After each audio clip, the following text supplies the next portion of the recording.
Hello, my name is Caitlin Angino, and my informative speech today is on cancer.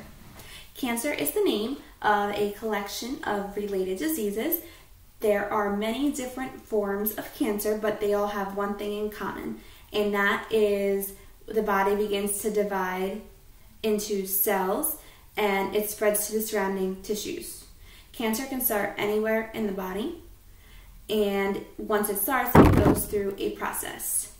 The cells become abnormal, and instead of getting rid of the abnormal cells or the bad cells that you do not need, they are kept, and these cells and new cells also start to form. So the body is just working really hard, and there's so much going on, and it's not really sure what to do. These cells start to form growths called tumors, and they can range from different sizes. They can be very small, or they can be on the larger side. There are different cancers as well. There is bone cancer, there's lung cancer, there's brain cancer, there's breast cancer, there's leukemia, and so many other different forms of cancer out there. And hopefully one day we can find a treatment. The cancers that I'm going to talk about today are the cancers that involve growths or tumors. Those cancers would be lung cancer or brain cancer or breast cancer, and there's a few others out there as well, but those are the main three main ones that we know of. Those cancers are broken down and rated into stages. So I have this diagram here that shows stages 0 through 4. Stage 0 is the least worrisome. Stage 4 is the worst worrisome. And then you have stages 1, 2, and 3 as well. So stage 0 means that you do have cancer. However, it means that it has not yet spread throughout your body. Stage 1 means you do have cancer, but it is still small and it has only spread a little bit but has not yet reached other parts of the body or has not reached the surrounding lymph nodes. Then you have your stage 2 and 3, which share a stage. Both of these stages mean that the cancer is larger than it was in stage 1, but has started to spread to nearby tissues and surrounding lymph nodes, but has not yet spread to your other parts of the body, so it is still very treatable. As long as cancer has not spread to other parts of the body and hasn't attacked all of the lymph nodes, and it stays in a localized area, the prognosis for these stages are relatively good.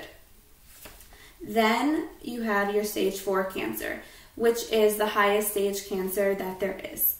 Stage 4 unfortunately means that the cancer has spread to other parts of the body and could therefore cause another cancer. So for example, if you started out with stage 4 breast cancer, it could end up turning into, you could add stage 4 lung cancer to it. It says 52%, or about half of people diagnosed with early stage lung cancer, live for at least 5 years after the diagnosis.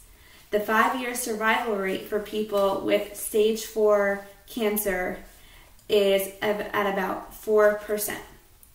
But that does not mean that you will not survive cancer. I believe that it really depends on the person that you are, the attitude that you carry with it, and you need to believe that you can kick cancer's butt and that you can make it through. We have a very close friend who is currently fighting cancer. She was diagnosed last spring with stage 4 bone, brain, lung, and breast cancer. We really thought she was not going to make it. It was very scary at those times. We were watching her decline, and we thought that was going to be the end. But then all of a sudden, she had a wake-up call, and she said to herself, I need to fight this. I need to beat this. My daughter's getting married in October. And here we are, almost a year later since she has been diagnosed, and she still is fighting. And we really hope that she will continue to fight and win this battle. She is a breast cancer survivor already. She had that about 10 years ago, and she made it through that. She is a very strong-willed woman, and we know that she can fight through this. So just because that you are diagnosed with a stage 4 cancer does not mean that you cannot make it. And just because you have a stage 2 cancer, it can progress relatively quick, and you can decline very quickly as well. So it can go either way there. But I believe that if you have the right mindset, you can do it. I recently read that there is research going on from the University of Stanford, and hopefully this means that we are a step in the right direction for finding a cure for cancer. I know that is everyone's hope and dream, and hopefully one day it can happen. They injected rats with a vaccine, and it was shrinking the tumors that they had, and it was getting them completely away. And now Stanford is looking for volunteers that they can try this on, and hopefully it will work well for them, and then we will be one step closer to finding a diagnosis for cancer. Thank you very much.